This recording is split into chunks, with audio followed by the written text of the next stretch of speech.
It's been 5.5 years since my last shop tour update. Today, that ends. Welcome to my new shop. Come on in.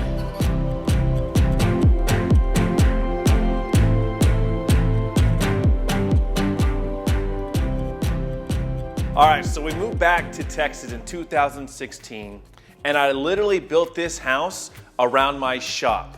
I was able to work with the builder to select my locations for my outlets and my lighting. So my shop is approximately 1,200 square feet and roughly measures 40 feet wide by 30 feet deep. And yes, I do share my shop with my camper. And yes, I do miss the extra real estate space I used to have. So my shop has 9-foot and 10-foot ceilings. Majority of my shop takes up about 650 square feet, and that consists of a 9-foot ceiling. So I've got 16 2-bulb LED fixtures that I installed after we moved in, but were already pre-wired from the builder. So I also elected to install a 24,000 BTU mini split after we moved in the house. Now that I host poker tournaments in my shop, I wish I would have selected a mini split that had 2 indoor air units, because hosting 30 poker players and hot pizza doesn't go well on this side of the shop in the Texas heat. Now that you have a better idea of the new shop space, it's now time for me to show you how I have my tools laid out in the shop. So let's start over here at the sink and work our way around the shop. So I finally have a sink in my shop. I had the builder rough in the plumbing when we built the house, and I installed the sink and the cabinets after we moved in. Well worth the added expense for the rough in. So above my sink, I keep all my HVLP spray guns and any other miscellaneous items I need for finishing. And over here on this shelving unit, this is a catch-all from shop stuff to chalk or even bubbles for the kids. So stepping over into the main shop space, we have my Festool MFT that I use on a regular basis. Above the MFT, I have a shallow depth cabinet that I store all my Festool sandpaper and other miscellaneous clamping items I need. So next to the MFT, I have this unfinished rolling cart that I probably made about 4 years ago.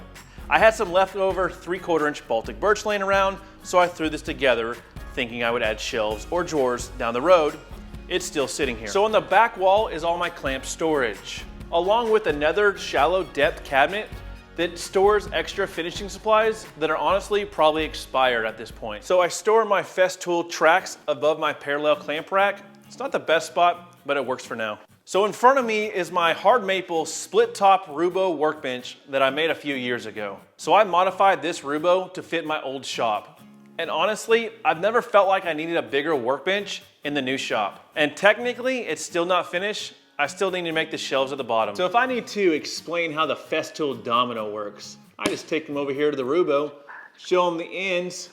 It basically explains how the Festool domino works. Obviously this was a mistake on my end, but I've just learned to embrace it. So next to my Rubo is the Festool CT36 paired with the boom arm. From this location, I can easily sand at all 3 bench locations. So around the corner in the back is my shop-built cabinets from my previous shop. So I designed these cabinets to fit perfectly against this back wall, and I also had my builder install 2 outlets above the workbench. So these cabinets hold all my miscellaneous hardware, screwdrivers, wrenches, paints, and hand tools. Pretty much my main cabinet storage here in the shop. So in the back corner of my shop, I have my Clearview Cyclone dust collector. Not much to say about this other than it sucks shit up. I do want to take this down and put a 3/4 inch Baltic birch backer piece, because when I installed it originally, it punctured through the drywall. I also want to install something more permanent to help support the filter stack. It's hooked up to 6-inch Norfab ducting. Not cheap, but I really got to experience the benefits because I had Norfab ducting in my last shop. So I just needed to add a few pieces for the new shop, and installing it was breeze. Plus, I just think it looks really cool in the shop, and it's a cleaner visual over PVC pipe.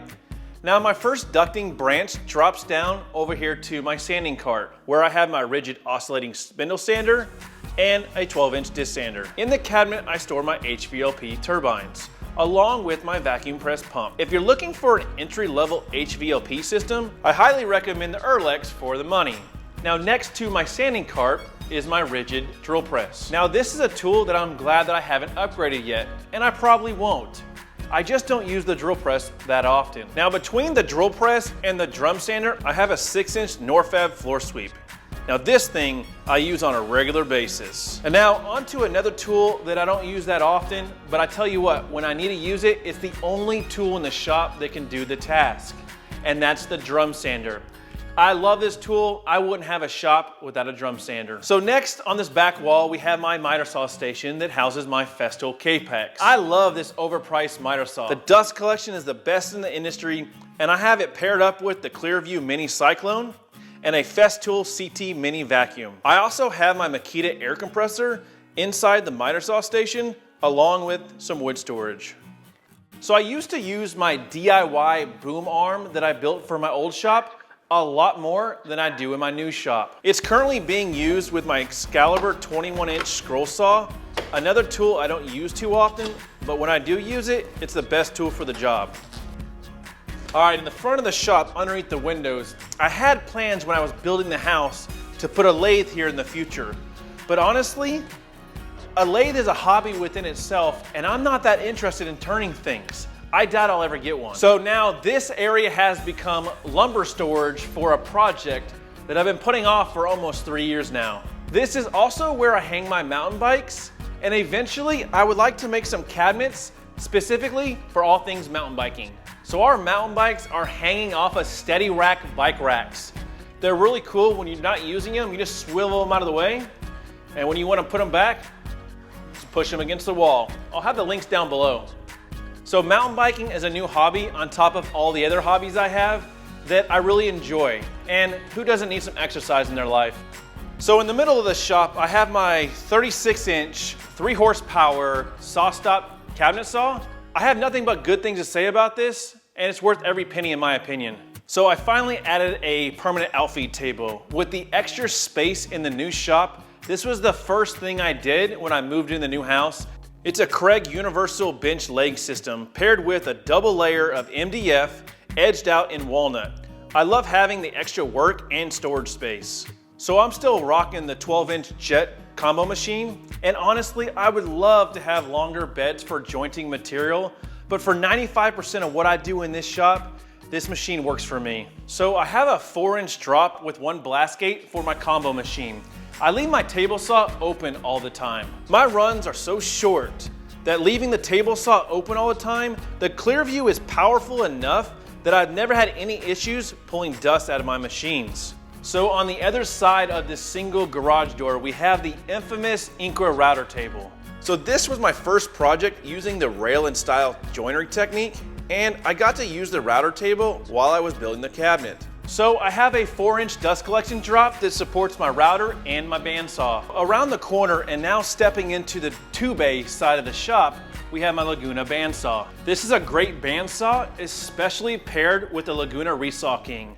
I wish the bed was a little bit bigger, and now that I'm in a larger space, if I were to do it all over again, I would buy the LT16 from Laguna. And lastly, we have my torsion box assembly table that holds all my Festool products. And honestly, I wish I would have built this torsion box assembly table sooner, because having a dead flat surface is life-changing. So on the other side of the shop, it starts to turn into a normal garage. I've got a fridge and a freezer because, you know, who doesn't need a refreshment while they're in the shop?